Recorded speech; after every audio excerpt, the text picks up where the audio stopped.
السلام علیکم دوستو۔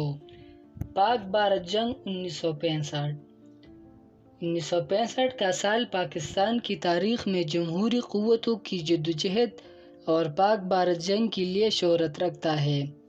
اسی سال اپریل میں رنکچ کے علاقے میں پاکستان اور بھارت کی فوجوں کے درمیان ایک بڑی سرحدی جھڑپ ہوئی، جس میں پاکستانی فوج نے وہ سارا علاقہ بھارتی فوج سے خالی کرا لیا جن پر بھارتی فوج نے قبضہ کر کے ملکیت کا دعویٰ کر رکھا تھا۔ بھارتی حکومت نے الزام عائد کیا کہ پاکستان کی چھاپہ مار مقبوضہ کشمیر میں خفیہ کارروائیوں میں مصروف ہے اور ساتھ ہی گجرات کے نزدیک پاکستان اور کشمیر کی سرحد پر توپہ خانے سے گولہ باری شروع کر دی۔ جواباً پاکستانی افواج نے جموں کے نزدیک جنگ بندی لائن عبور کرتے ہوئے کارروائی شروع کر دی۔ اس دباؤ کو کم کرنے کے لیے بھارت نے 6 ستمبر 1965 کی رات سیالکوٹ، قصور اور لاہور کے علاقوں میں پاکستانی سرحد پر حملہ کر دیا۔ صدر جنرل ایوب خان نے 6 ستمبر کو قوم سے خطاب کرتے ہوئے بھارت سے باقاعدہ جنگ کا اعلان کر دیا۔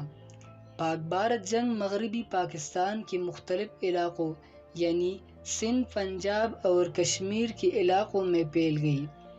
17 روز اس جنگ میں دونوں ملکوں کی بری، فضائی اور سمندری افواج نے حصہ لیا۔ جنگ بندی کے لیے سابقہ سوویت یونین نے جہاں دونوں ممالک کو اپنی ثالثی پیش کی، وہیں اقوام متحدہ نے اپنا کردار ادا کیا اور آخر کار تمام کوششوں کی وجہ سے 23 ستمبر 1965 کو دونوں ممالک کے درمیان باقاعدہ جنگ بندی ہوئی۔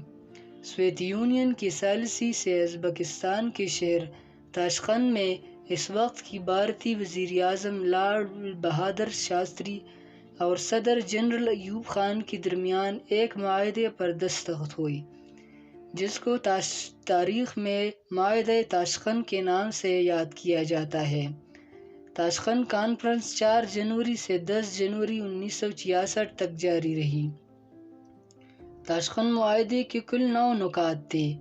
ان نکات میں اور باتوں کے علاوہ دونوں ملکوں کے درمیان باہمی تنازعات کو بات چیت کے ذریعے حل کرنے پر زور دیا گیا۔ تو امید ہے آپ کو ویڈیو اچھی لگی۔ ویڈیو اچھی لگے تو ویڈیو کو لائک کر دیجئے، چینل کو سبسکرائب کر دیجئے تاکہ ہماری آنے والی ویڈیو آپ تک بر وقت پہنچ سکے۔